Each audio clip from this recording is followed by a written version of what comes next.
as soon as President Trump got back into office, our southern border was secure, and that's exactly what we have been looking for. I know that there was a few other members who were looking to get on. Eric Burleson, if there's something more that you have to say while we wait for some of them, a couple of them had things that have Yeah. come up. So go ahead, Eric. Yeah, I kind of want to give some context to what I said earlier. Like being a former state senator, the way that a filibuster is supposed to work, and this is how dysfunctional the federal US Senate has become.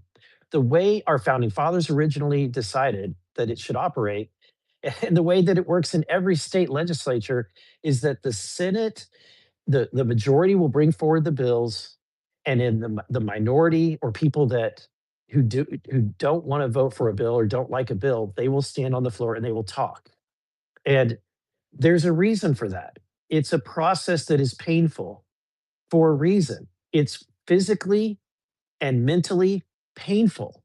And it's painful for a good result. So what happens is the majority, while the minority member is talking, the majority has to be on standby and be ready for a roll call vote. And when I was a state senator, and anytime we were in a filibuster, it wasn't fun because I would often be in my office with a suit on, with my shoes on, ready to run upstairs and attend for a roll call vote. And when you're sitting there at 1 and 2 in the morning or 3 in the morning, it's not exactly the best thing.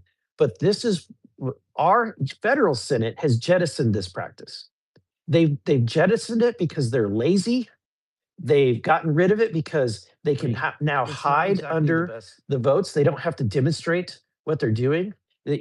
Because when a filibuster is occurring, you know exactly where all the senators are. There's no hiding. Um, but instead, this Senate over the last few decades has operated in a fashion in which they don't want to physically force people to have to be here late. They don't want to have to be here for long weekends. They don't want to actually work. And that's why we have a bunch of octogenarians who are one step away from a nursing home that are easily able to occupy that job over there. But the problem is that they're able to enjoy the perks of being a senator all the way into the nursing home. Meanwhile, Rome is burning. Meanwhile, the United States is not safe. Meanwhile, we have serious problems. We have $38 trillion in debt, and we don't have anybody over there who's willing to fight to do the right thing. But if they actually did physically have to be in the room and actually sustain talking filibusters, what will happen is you will have both sides come together and you will see something pass. It may not be exactly the best bill, but that's the way the process works in any other environment of any other Senate. And so again, Lauren, thank you for the opportunity to do this. You're a great communicator, and it's an honor to serve with you. Thank you so much, Eric. And I agree with everything that you said there and the other members who spoke. I think this has been a successful space that we're having here on X. Just a great way to be able to hop on and inform folks. Obviously, just the shameful act of our Senate majority advancing a bill to defund the police and leave thousands of agents unpaid after the American people handed us the majority. They handed us the House, the Senate, the White House, the trifecta specifically to secure the border. Voters, they delivered a historic mandate. They wanted us to stop the invasion, enforce our laws. They wanted us to put America first. And instead of honoring that trust, Senate leadership chose to push legislation that guts funding for law enforcement, fails to pay essential personnel, and leaves our border wide open. And this is a profound betrayal of the clear will of the American people. It absolutely disgusts me. I would love to come on here and have an X space where we are cheering on everything that is happening here in Washington, D.C., because we have the majority and we could talk about all the progress that is being made, all the wonderful things that we are doing. And then something like this happens and just stalls momentum. Now, Save America is on the back burner once again. And we're focusing on this rather than delivering for the American people. But we were given a unified Republican government for one reason, to secure the border and restore law and order. And that's what we need to do. So this is our priority now. We aren't going home. Eric Burlison said, he would sit in his office with his suit on and his shoes on. And that's what we're doing here. We're finding other things that we could work on while we're here. We're having these conversations and negotiations to ensure that Department of Homeland Security is fully funded. And each and every one of us will continue fighting for full funding for our border agencies. We'll fight for accountability for illegal immigration and policies that put American citizens and our brave law enforcement officers first. We are not going to defund them. So if we need to hop on again and inform y'all and update you on what is going on, because the Senate is so incompetent and completely failed to do their job by refusing to agree to fully fund DHS, even though the House already passed clean funding four times, one, two, three, four times.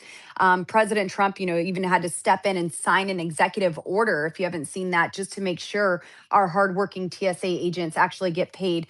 We will update you along the way. Again, those of us in the House Freedom Caucus, and then those who are even House Freedom Caucus adjacent, like Tim Burchett, he's an honorary member of the Freedom Caucus. We are fighting, and this mess that has created horrible conditions for travelers all across the country, and the Senate's laziness. That's to blame. That is to blame here. So when you're standing in those TSA lines, and you have TSA agents that aren't being paid, haven't been paid since February, and it was probably a partial check when they did get that one. It's the Senate to blame. The House has voted four times to fully fund the Department of Homeland Security, and instead of staying here to do their job, Senate Republicans would rather play games and rush off for recess than stand up for law enforcement and American citizens. And the TSA, many of us have argued that we want to privatize TSA, that this shouldn't even be a part of the federal government, that airlines should have their own security. And and then we're put in this position here where we force them to be federal government employees and then say, but you're going to do the job for free.